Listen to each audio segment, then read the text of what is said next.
This is the World Organic News for the week ending 29th of May 2017. Jon Moore reporting. This week we begin with an infographic from the blog The Internet Post entitled The Truth About Factory Farms. What can I say? The horrors of factory farming should be well known by now, yet as a form of food, and I use that word loosely, food production continues. The business sense of bringing every component to one place, performing a production activity and then sending out a finished product makes some sense if you're building a car or mass-producing widgets. When it comes to food, living things, it makes far less sense. Plants do not fit into this system, and animals less so. Let me explain. Even in a given population of corn seeds, each seed is similar but not identical. The great advantage of industrial production is consistency of inputs. So the steel going into each car is of the same standard, but factory farming cannot rely upon this. Variation in maize seeds may not matter, but the different growth rates of chickens, pigs, cattle or sheep makes for some unpleasant outcomes. It's nothing personal, it's just business. There's a quote which is cruel enough when applied to people, but when it's applied to chicken production, it leads to dead chickens littering the shed floor. The non-standard, so to speak, are discarded. Not only are the meat chickens living with their dead, they are also standing in their own feces, and waste is an issue in factory farming. According to the infographic, at least 2 billion pounds of nitrogen-rich manure is created as waste. That's over 1 billion kilograms or 1 million tonnes of nitrogen-rich manures each year, just in the US. Manures that are distributed across pastures by field-raised animals end up where they need to be. The manures are not concentrated to the extent they pollute waterways or aquifers. Free-range animals that collect their own food from those same fields do so in rotation. This allows the manures to be biologically assimilated into the soils, the animals to be on fresh ground, and the pastures to regrow. Yes, this takes a little longer than the factory system, but it benefits the soil by assisting in growing soil carbon, allowing fungal networks to thrive in undisturbed soils, and reduces the risk from flooding, as the soil actually holds more water. Compare this to a flood event at a factory farm. Loss of livestock, massive concentrations of manure flowing through the landscape, and the loss of the fertilising elements in those manures. All of this is just part of the unpaid cost in a 99-cent hamburger. The environmental services organic free-range operations provide are not always included in their cost to the consumer either. The difference being factory farms' unpaid costs have a negative effect on the biosphere, and organic production's unpaid costs have a beneficial effect. In essence, the two systems are competing for our dollars. Any system which forces an animal into conditions where it cannot express its innate animalness is something to be avoided. It will cause suffering. That a chicken's brain is not as large as a cow's or even a human's is irrelevant. Suffering is suffering. As custodians of other animals, we have a responsibility to them. Jamming them together for the sake of efficiency or return on investment is no excuse. What we can do, we must. But simply refusing to purchase factory farm meat is not enough. The taxpayer subsidies involved in every step of the factory process, from land acquisition to cheap corn feedstocks, gives the system an inertia which can only, in my opinion, be overcome by political actions. That being said, our second post of interest this week is from the blog Agribusiness Global and is entitled 6 Reasons Local Food Systems Will Replace Our Industrial Model. A short piece apparently truncated, but to quote, "When I was growing up in South Missouri in the 1940s and early 1950s, our family food system was essentially local. I would guess close to 90% of our food either came from our farm or was produced and processed within less than 50 miles of our home. There were local canneries, meat packers and flour mills that supplied grocery stores and restaurants with locally grown food products." End quote. This was the case across much of the Western world. It was not a Garden of Eden, but it was resilient.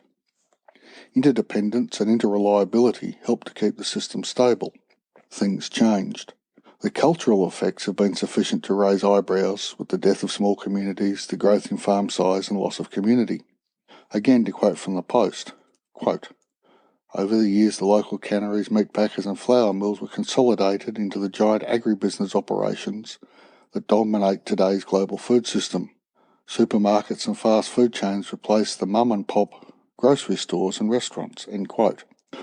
Yes, this has happened across all of the industrialised world, but it is reversible. Most of those changes occurred not just for economic reasons, but as a result of rent-seeking and subsidy dispersal. Whenever you see the word subsidy, read someone else's money given to corporations. As subsidies were used to create the world food system we are subjected to now, subsidies can be used to build a safer, carbon-neutral or even carbon-negative food system. As with all these things, oil, factory farming, coal, and fossil fuel electricity producers, there are entrenched interests who have money to throw through lobbyists at politicians. So again, that leaves us to organise.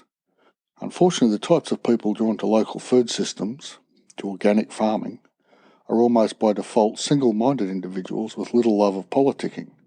So I am again left in a quandary. Either there will have to be a major catastrophic event to wake people up and lead to real change, or that change is going to be incremental from the grassroots up. Neither option fills me with much hope. A catastrophe will bring much suffering and dislocation. Incremental change will leave the food system as is for too long. And incremental change can be reversed.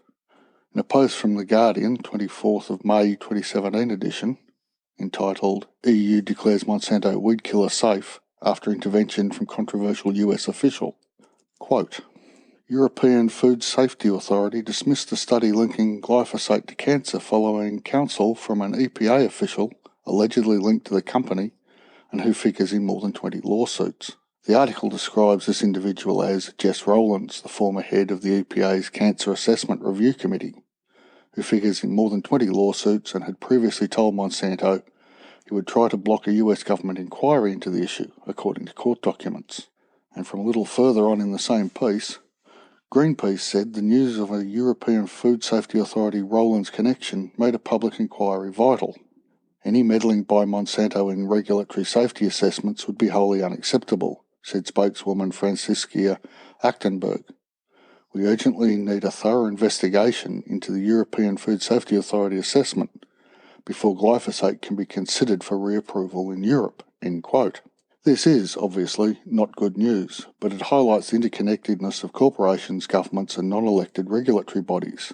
Hope we can all see the nature of the opposition, the vested interests, to real food, to a healthy future, and to clean water and air. Now, for on an up note, I would like to bring you a post from Appleseed Creations entitled Luscious Grass. I love this post. It's about running sheep through an orchard. It represents a combined animal-plant approach that is the future if we choose it. Quote, Next week we will welcome the sheep back into the orchard. I think they will enjoy the luscious green grass and shade under the trees, end quote.